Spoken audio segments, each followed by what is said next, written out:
Chapter 4. Nixon versus Nixon. Exactly 1 week after Humphrey's speech, Nixon reversed course. The Republican nominee chose the most public forum possible for the maneuver. The annual Conference of United Press International Editors and Publishers in Washington, D.C. on October 7th. No mere press conference, this was a convention of newspaper executives from across the nation. Nixon's sharp break with the past could not go unnoticed. Always before, he has said that he hopes that the negotiations in Paris will succeed, and that while the prospects for success do not look too bright, he will say nothing to jeopardize the talks or to lead the North Vietnamese to believe they can get better terms from him than from the Johnson administration. The Times noted, now he said things might be different in January 1969. We might be able to agree to much more then than we can do now. No straddle for Nixon, just a pure, simple flip-flop. The message was impossible for North Vietnam or anyone else to miss. If elected, President Nixon might be able to concede more than President Johnson. Johnson and his hawks were caught off guard. Secretary of State Rusk had briefed Nixon before his UPI appearance, repeating the administration's bombing halt conditions. He seemed to agree with all that. Rusk told Johnson at 10:02 a.m. on October 7th, before Nixon spoke to the editors and publishers. He then spoke rather thoughtfully about Vietnam. He said that he thought that the decision to make a fight for it was the right decision, that he thought we had had a bad deal on the public support for that basic decision, which he thought was right. Well, that's comforting. I was real concerned that he might be wobbling like our other friends had. Well, I saw no evidence of it today, Rusk said.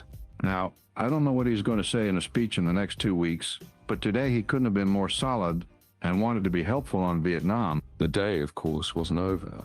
After his UPI appearance, Nixon called the White House. He spoke of visiting Eisenhower in the hospital, where the former president was resting after his latest heart attack. It's the longest visit he had. He just looks great. Didn't he? Johnson said. LBJ had seen Eisenhower 3 days earlier. Did he tell you what he tried to do to me? Oh no, he didn't. Nixon said, laughing. Well, now, you must not tell this. Oh no, I won't. Deep secret. He said that he thought what we were doing was absolutely right. Johnson said. Just hold to it and don't give an inch. And we got through talking about Vietnam, and he said, You know what happened? and I said, no. And he said, Mamie came in here a while ago and said that she's going to put on a robe while you're visiting me, and she's going to go down and put a Nixon sticker on your car. Nixon and Johnson both laughed. Yeah, well, he told me the same thing. Nixon said. LBJ then shared a factoid. It had taken only 74 days to negotiate the Indochina part of the Geneva Accords in 1954. By coincidence, from the day after the presidential election to the day before the next president's inauguration was also 74 days. Johnson, however, was not hopeful. The president didn't criticize Nixon's statement directly. He hadn't done that with Humphrey either. But he made an analogy with a clear point. I don't think they're going to do anything until the election. I think they read all these statements and they see the Times, and I just don't much believe if I could buy the Washington Evening Star for $10 million today. And I thought I might get it for $8 million if I waited a couple months. I just don't believe I'd do it unless I was in an awful big hurry. So my judgment is there's not going to be much movement. The president was mistaken. Hanoi started to move. On Wednesday, October 9th, during a tea break in Paris, North Vietnamese negotiators gave a little ground. They'd be willing to discuss allowing the South to participate in negotiations the day after America stopped the bombing. Friday, October 11th, at a private meeting between both sides' top negotiators, the North Vietnamese asked if Johnson would stop the bombing in return for their allowing the South to participate in peace talks. That night, the Russians got involved. Valentin Oberemko, Minister Counselor of the Soviet Embassy in France, contacted Ambassador Harriman with a very urgent matter to discuss. On Saturday, October 12th, he presented Harriman with a statement.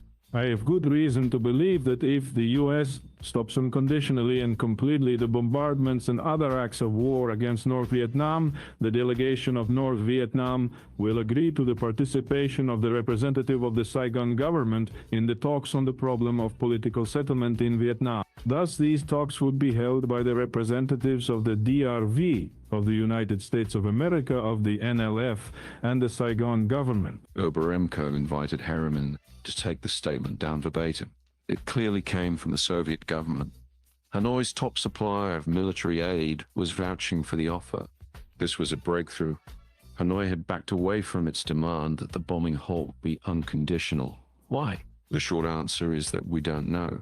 While Americans can listen to LBJ's tapes and read many of his White House documents, Hanoi is far less open. According to the Vietnamese government's official account of the negotiations, North Vietnamese leaders thought LBJ wanted to halt the bombing to help elect Humphrey president and considered the pre-election period a propitious time to make the US de-escalate the war. Apparently the communists, as well as Republicans and many Democrats, misread LBJ. In Paris, Hanoi's negotiators still insisted on calling the halt unconditional, but they had agreed tentatively to one condition. Johnson could order a bombing halt and have something to show for it. Peace talks that included Saigon. If he wanted to help Hubert Humphrey win the presidency, this was his chance. He didn't take it. That day, the president ordered a clampdown on all intelligence reports related to the bombing halt negotiations. No one could read them without his personal approval. He kept a tight grip. Only the Tuesday Lunch Group, LBJ's Secretaries of State and Defense, Chairman of the Joint Chiefs, CIA Director, National Security Advisor, and a couple of other key aides got to see the reports. Not even analysts and senior aides could. The intelligence community called this the freeze. On the day that Oberemko privately met with Harriman, McGeorge Bundy, Johnson's national security advisor, until February 1966, broke his long public silence on Vietnam. We must begin to lift this burden from our lives. Bundy told a symposium at DePauw University in Indiana. Bundy called for America to start withdrawing from Vietnam unilaterally in 1969. Although President Nixon would do just that, Bundy was out on a limb in November 1968. Even the peace plank put forward by Democratic doves at the Chicago Convention called for mutual withdrawal of American and North Vietnamese forces, as did Humphrey in his televised bombing halt speech. Bundy also added his voice to those calling for a bombing halt. LBJ would blame much that went wrong in the next few weeks on Humphrey and Bundy's speeches. McGeorge Bundy's speech proved awkward for his brother, William Bundy, who was still LBJ's Assistant Secretary of State for East Asian and Pacific Affairs. Bill Bundy had to call South Vietnamese Ambassador Diem to say his brother's speech did not reflect the Johnson administration's views. Johnson didn't trust the Bundy brother who remained in his employ, where he had access to the most highly classified diplomatic cables on Vietnam. You be sure Bill Bundy's not talking to anybody. The president warned Secretary of State Dean Rusk. I'm sure he's not. Said Rusk, but Johnson's suspicion was correct. After LBJ cut off his vice president's access to classified cables on the wall, Bundy invited a Humphrey campaign advisor into his home to read them. Before responding to Hanoi, Johnson made sure he had South Vietnamese President Thie's support. On Sunday, October 13th, General Abrams and Ambassador Ellsworth Bunker briefed Thieu on Hanoi's proposal. Peace talks, including Saigon and the NLF, to commence after Johnson ordered a bombing halt, and on LBJ's response. Talks alone wouldn't be enough for Johnson. He would continue to insist on his two military conditions. North Vietnam would have to respect the DMZ and stop shelling civilians in South Vietnamese cities, or Johnson would start bombing again. South Vietnam's president agreed as long as the United States continued to press its offensive against communist forces in the South, and so long as we are prepared to resume the bombing if they violate the DMZ or attack the main cities. Ambassador Bunker reported.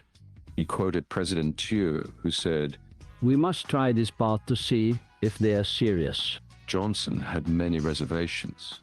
Does Hanoi understand the three facts of life? Secretary of State Rusk assured LBJ that Ambassador Harriman would read them out loud to the North Vietnamese in Paris. If they insisted on no conditions, they had no deal. If they accepted the facts of life in silence, the United States could assume they knew that violating the DMZ or shelling the cities would trigger new U.S. bombing. Johnson worried about appearances. People would call a bombing halt a month before the election a cheap political trick.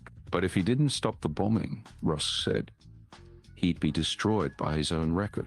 How would it look if Hanoi accepted his military conditions and agreed to sit down with Saigon at the bargaining table but LBJ kept bombing anyway. The president was already hearing rumblings from the Republicans. Nixon used Senator George Smathers of Florida as an intermediary with the White House. Smathers was a Democrat, but a conservative one. He came to the White House on Monday, October 14th, and told the president that word was out. He was trying to throw the election to Humphrey.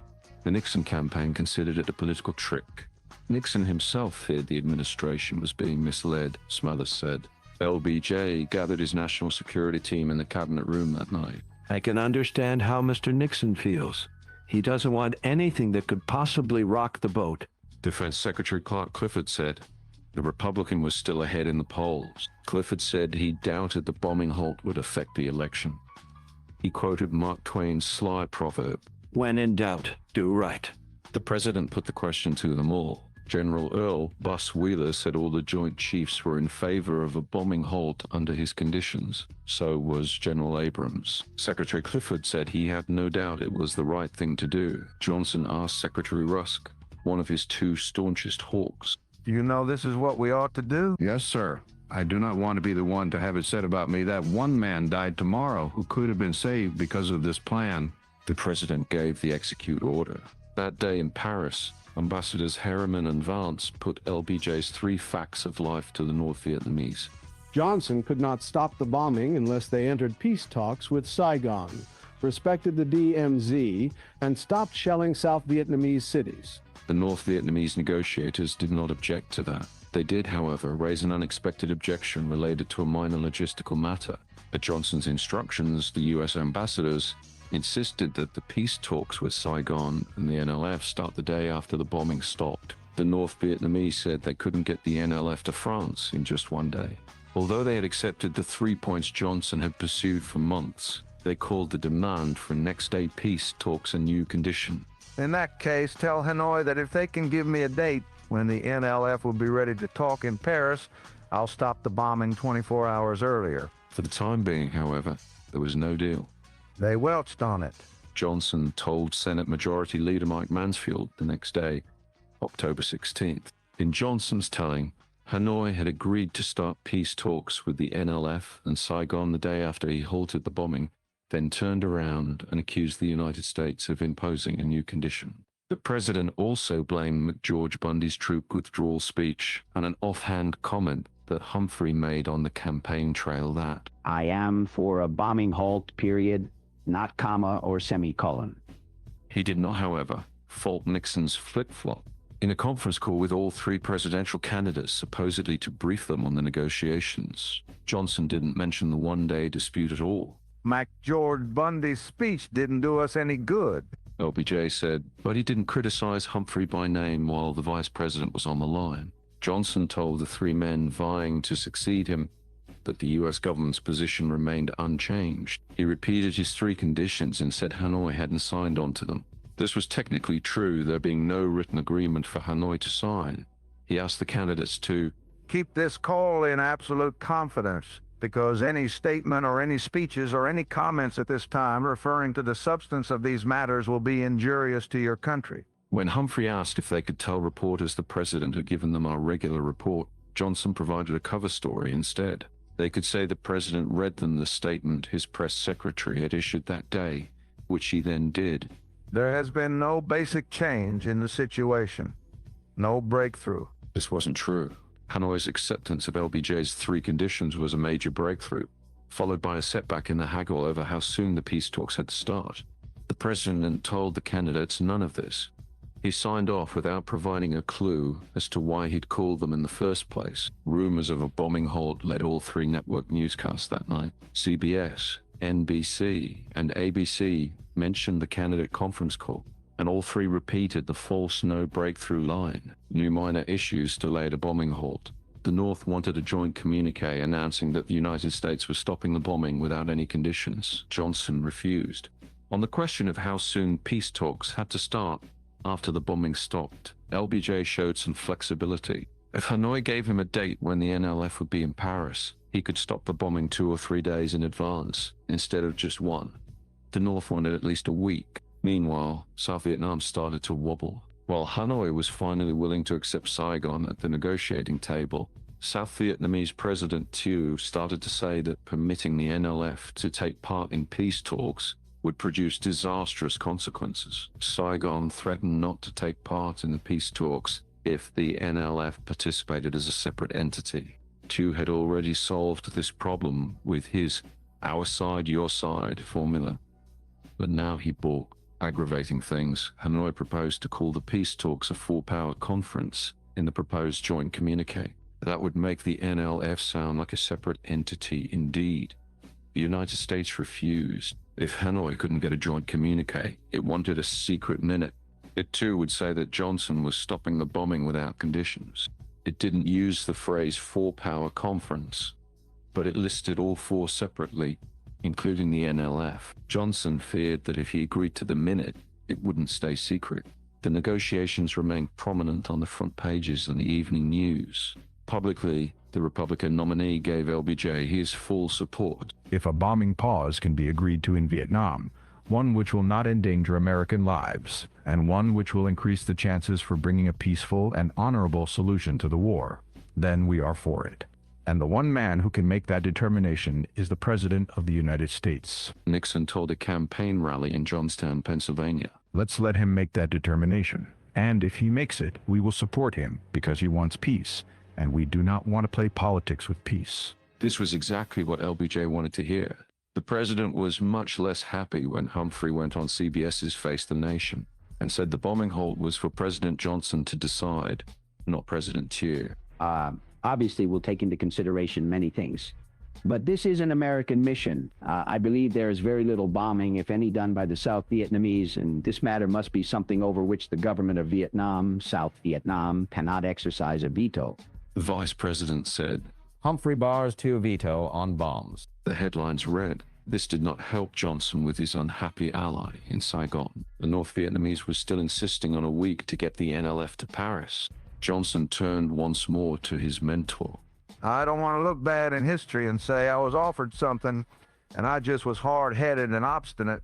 Johnson told Richard Russell on October 23rd. The president said he wasn't sure Saigon could last 7 days. Now, if they wait a week, it may not be in existence. LBJ was preparing for the worst. During the bombing halt, General Abrams would still have the authority to retaliate automatically if Hanoi violated the DMZ. Now, the danger of that is they may want me to stop and then start again. And that worries me because I look like a boob before election to call it off one day and start it 2 days later. Johnson faced a political dilemma. If he ordered the bombing halt, it would look like he was helping Humphrey. If he didn't, it would look like he was helping Nixon.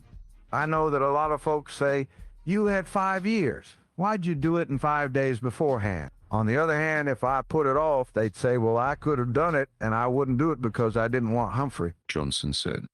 And I think I've just got to do what I think's right when I get it in shape where I think it's right. Russell offered little help. I rather sympathize with you on this thing, because when you get down to it, I don't know what to do, and I haven't even got a suggestion what to do. Johnson sought political cover. With his national security advisor, he questioned General William Momia, head of the Tactical Air Command, about the military impact of a bombing halt. Monsoon season made it a bad time to bomb north of the DMZ anyway, General Momia said. Besides, if Hanoi wanted to violate the DMZ substantially, it would take 2 months just to get its troops into position. For the time being, the general said, U.S. air power would get better results targeting battlegrounds in South Vietnam and on the Ho Chi Minh Trail through Laos, whose border areas the North used to infiltrate men and war materials into the South. Johnson asked him directly, if you were president, would you halt the bombing? Yes, sir. I would. The president told his top advisors that he wanted maximum military and civilian support. The Republicans continued to worry. I had a call from Nixon. He was rather upset. Dirksen told Johnson on October 23rd. Campaign aide Bryce Harlow claimed to have an inside source who said, the president is driving exceedingly hard for a deal with North Vietnam. Expectation is that he is becoming almost pathologically eager for an excuse to order a bombing halt and will accept almost any arrangement. Clark Clifford, Joe Califano, and Llewellyn Thompson are the main participants in this effort. George Ball is in also, though somewhat on the fringe. Careful plans are being made to help Humphrey exploit whatever happens. White House staff liaison with Humphrey is close. Plan is for LBJ to make a nationwide TV announcement as quickly as possible after agreement. The object is to get this done as long before November 5th as they can. White Housers still think they can pull the election out for Humphrey with this ploy. That's what is being attempted. Although Nixon said this came from a source whose credibility was beyond question from someone in Johnson's innermost circle. And as events turned out, it was entirely accurate. Harlow didn't even claim to know the identity of the source. My contact had a contact, and I don't know who that was, Harlow said. He started to tell me, and I told him I don't want to know. In other words, Harlow said he knew a guy who said he knew a guy. His source's source provided misinformation. Ball was no longer part of the administration. Thompson's role in the negotiations as U.S. ambassador to the Soviet Union was peripheral, and Califano didn't even attend any of the meetings. Joe Califano can't spell Vietnam, LBJ said. Any attempt Clifford made to soften LBJ's conditions had failed. At this point, the president had passed up more than one excuse to stop the bombing. He told Dirksen his position was unchanged. When he had something to tell the candidates, he would. Nixon didn't wait. His lead in the Gallup poll had fallen to 8 points, Nixon 44%, Humphrey 36%, and Wallace 15%. In an October 25th statement to reporters in New York, the Republican nominee cast doubt upon the whole bombing halt negotiation in a minor masterpiece of insinuation. I am told that officials in the administration have been driving very hard for an agreement on a bombing halt, accompanied possibly by a ceasefire, in the immediate future. I have since learned these reports are true. I am also told that this spurt of activity is a cynical, last-minute attempt by President Johnson to salvage the candidacy of Mr. Humphrey. This I do not believe. Those last 5 words, this I do not believe, recast an attack on the president as a valiant defense of him. Johnson wasn't having it. During a luncheon speech at New York's Waldorf Astoria on Sunday, October 27th, the president dismissed the charges as ugly and unfair, and Nixon as a man who distorts the history of my time in office. The president then repeated every Cold War attack he'd made as JFK's running mate in 1960, blaming the Eisenhower-Nixon administration for losing Cuba and more. That day, Johnson ran out of excuses not to halt the bombing. The North Vietnamese dropped their demand that a secret minute say the halt was without conditions. As for the gap between the start of the bombing halt and the start of negotiations that included Saigon and the NLF, they split the difference. 3.5 days. Johnson's relentlessness had yielded results. Not that he was happy. Over dinner with his foreign policy advisors at the White House that night, the president picked at his own success. Why did he have to yield and accept a gap of a half day more than 3?